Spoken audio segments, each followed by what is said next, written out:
మీరందరూ కలిసి ఒక మంచి వ్యక్తిని, రాజకీయాల్లో గౌరవాన్ని కాపాడే వ్యక్తిని, పార్టీని నమ్ముకున్న వ్యక్తిని మీరు ఎన్నుకున్నారు.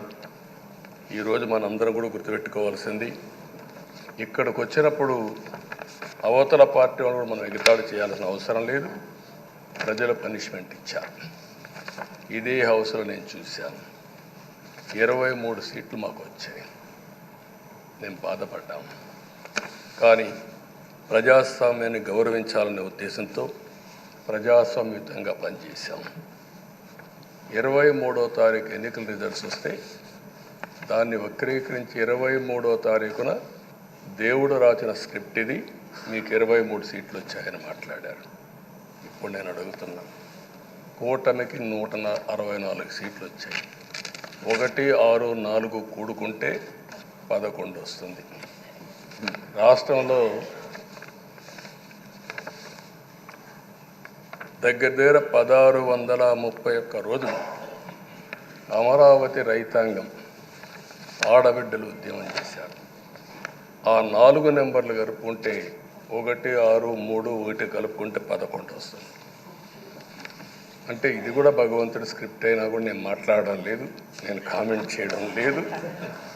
ఈరోజు ఉంటే వాళ్ళకు కూడా అర్థమయ్యేది. వాళ్ళు ఉండకుండా పోవడం అనేది వాళ్ళ పిరికితనం తప్ప ఇంకోటి కాదని చెప్పి కూడా నేను మీకు తెలియజేస్తున్నా. అయితే నేను ఇక్కడుండే సభ్యులను కూడా మిమ్మల్ని కోరుతున్నా, మనం ప్రజా సమస్యలపైన దృష్టి పెట్టాలి తప్ప వీళ్ళ మీద కాదని చెప్పి కూడా నేను మీకు తెలియజేసుకుంటున్నాను. ఆ రోజు పవన్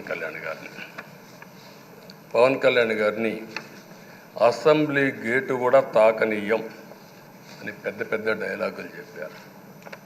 21 సీట్లలో పోటీ చేస్తే 21 సీట్ని గెలిపించిన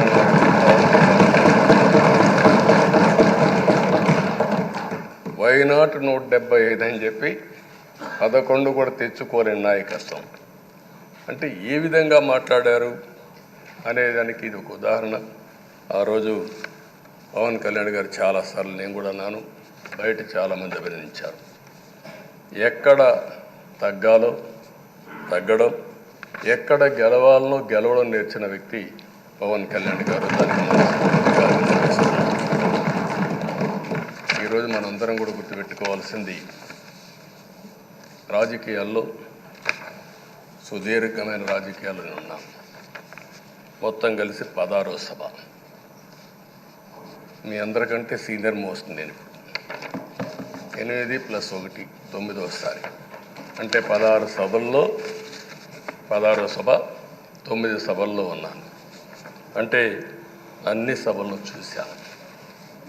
నా జీవితంలో ఎప్పుడూ చూడని సభ మొన్న జరిగిన సభ, 15వ శాసనసభ. కానీ ఇప్పుడు నేను కోరుకునేది మీ దగ్గర నుంచి, అది ఒక చెడు సభ కింద, ఒక కౌరవ సభ కింద మనం భావించాం. కానీ అత్యున్నతమైన సభగా 16వ శాసనసభని నిర్వహించే బాధ్యత మనందరిపైన ఉంది. గౌరవప్రదంగా నిర్వహించాలి.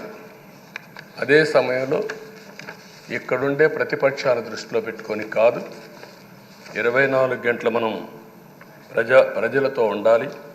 ప్రజాప్రభుత్వంగా ప్రజలకు జవాబుదారితనంగా ఉండాల్సిందిగా నేను మిమ్మల్ని అందరినీ కోరుకుంటున్నాను.